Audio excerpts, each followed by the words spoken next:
Welcome back, guys. Today we're going to be talking about the Beretta 92S.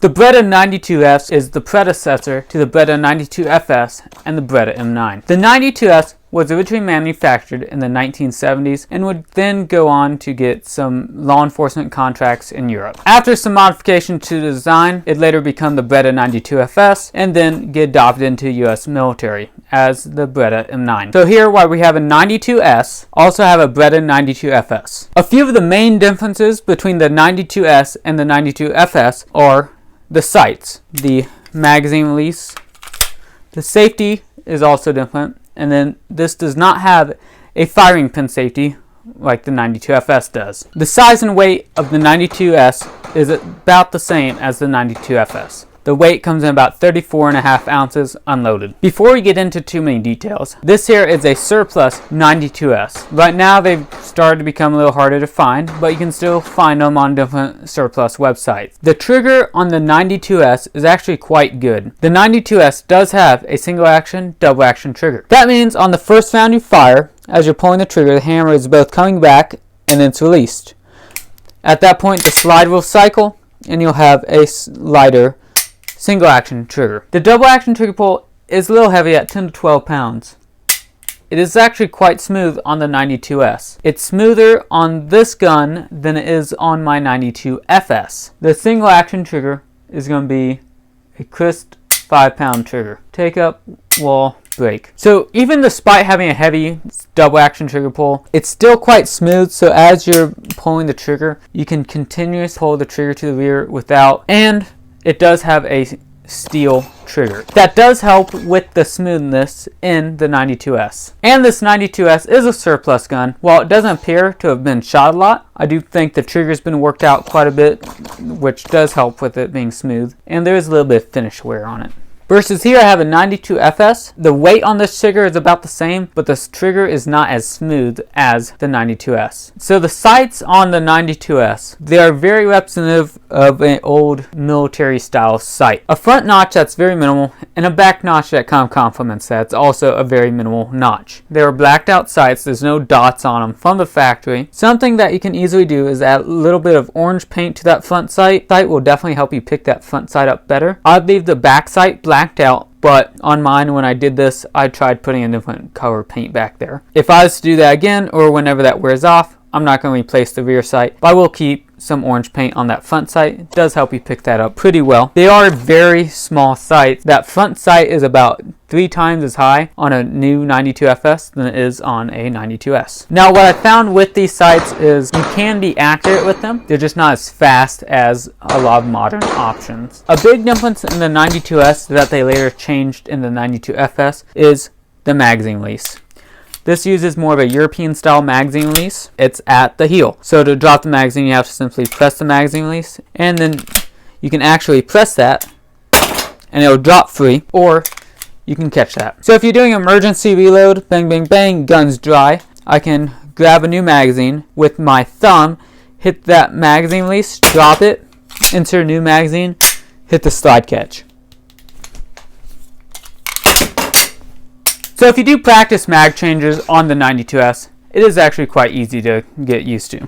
If you're doing a tactical reload where you fired some rounds, that's also pretty easy to do with the 92S. When you're coming in with your new magazine, you can hit that magazine release, pinching it with these fingers, and then bring in your new magazine. One thing the 92S is kind of lacking is texture on the grip. The front and back strap are completely smooth. There is a little bit of texturing on the side panels, but the top is also smooth. So there's not a lot of texturing on here, which if you're going to put texturing, the places you would want is the front and back strap, not the sides necessarily. Getting a grip and controlling the recoil on this gun without that is still doable. The gun's not flying out of your hands due to lack of texturing.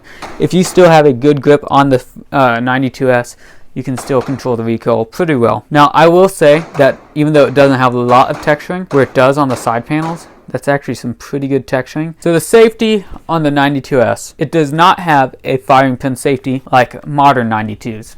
a modern 92FS or other 92s have an internal firing pin safety. This was one of the first models where they moved the frame mounted safety, got rid of that, and added a slide mounted safety. So the safety on this, when you push down, it's a safety, then it safely decocks the hammer. Then to take it off safe, you just simply push forward, gun is ready to fire. So it has one external safety. It's not ambidextrous. You're not able to switch out this safety with a modern safety also. Now the safety on here, if you push it forward, you have to push it all the way on or all the way off. Unlike a modern 92 where you just have to kind of tap it, once it gets off safe, it will put it all the way in fire. Now how does this gun compare for accuracy? Despite the sights, I was still able to get about 3-inch groups with it at 10 yards. Now I wasn't trying to go for anything outstanding, which for a 40-year-old gun, 3-inch groups at 10 yards is good enough. And despite the sights, I did run this one night in a local USPSA match for fun. There was one steel target. It was about a 6-inch plate that was swinging at 70 yards, and I was able to make that hit with the 92. So it is doable. And if we look at controls of 92S,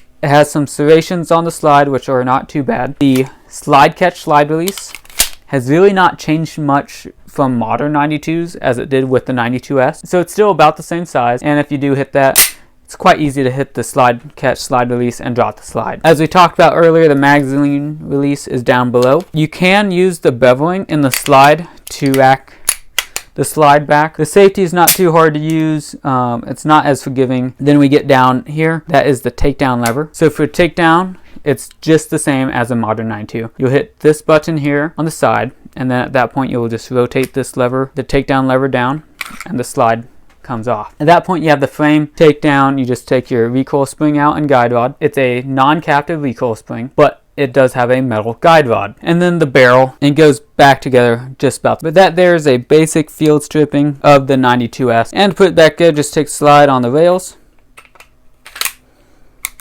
And I like to lock up on the slide catch and push down on the lever.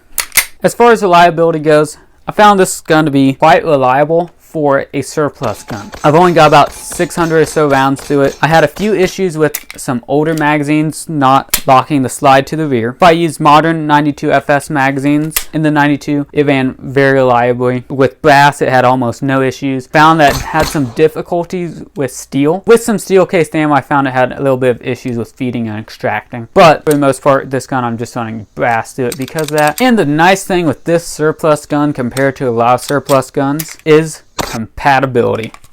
Since the 92 is still in production and a lot are being made, you can still get brand new Beretta 92 FS mags, not 92 A3 or the 92 FS mags still have the magazine release for the 92S. So this here is a brand new magazine I just picked up this weekend. It works in the 92 because brand new mags have both a heel magazine release and a cutout for your 92FS. So you don't have to go and buy a old 92S mag like this one here that has no cutout up here for a 92F. And here I've got some surplus M9 mags. The M9 mags do not have a cutout for the 92S, but if you go and watch my video from about a year ago, you can see how I made cutouts in the M9 mags for pretty cheap. And depending on what your use for the 92S is, whether you're wanting it as an old collector's gun that you can just take range and shoot, or you're wanting it as a carry gun or just a range gun, you can find holsters for it. This is a On Your 6 design holster. You can use that. This here is a Concealment Express holster that still works, the 92S. These holsters were both labeled for the 92FS, but because not a lot has changed externally, you can still use them. Same thing with the Safariland GLS holster. With the GLS holster, I can still use this old surplus gun even though I've got set up for a 92FS. If you're wanting it for a battle belt setup, you can still use your 92S on this setup by buying new holsters. As far as uses for this gun goes, if you're wanting a range gun, a carry gun, a historical piece, I've seen some guys use them as trunk guns because they're still fairly inexpensive when you can get them for around $300. The reason I bought this gun is who doesn't like Die Hard? If you have that Die Hard craving for 92 where you are a huge fan of those Die Hard or Lethal Weapon, and that's what got you in 92s, but you don't actually want to go spend the money on a brand new 92 FS because you don't want to drop $500-600 on it. I wasn't planning on buying a 92 after this, but after I had the 92S for about a year, I really found that I did like shooting 92s, and I went ahead and bought a 92 FS later on. As far as shootability though, that slide is extremely smooth. The recoil is comparable to a lot of 92. It's a very flat recoiling gun. It's just a pleasant to take to range and shoot, especially with the trigger as broken as it is. It's just a lot of fun. With the recoil management on this gun, if you have a good grip, good trigger press, it's really easy to make second, third, fourth follow-up shots with this gun. Anyone who is a 92 fan, like old action movies, would I personally carry it? No, I'd rather just go with a modern Glock, or if I wanted a 92 to carry, I'd just buy a 92 FS. But for the range use and historical value is what got me into 92s. It's where I really found a liking for 92s at. With that in mind, thank you for watching our videos. Please like, subscribe, and leave your comments below.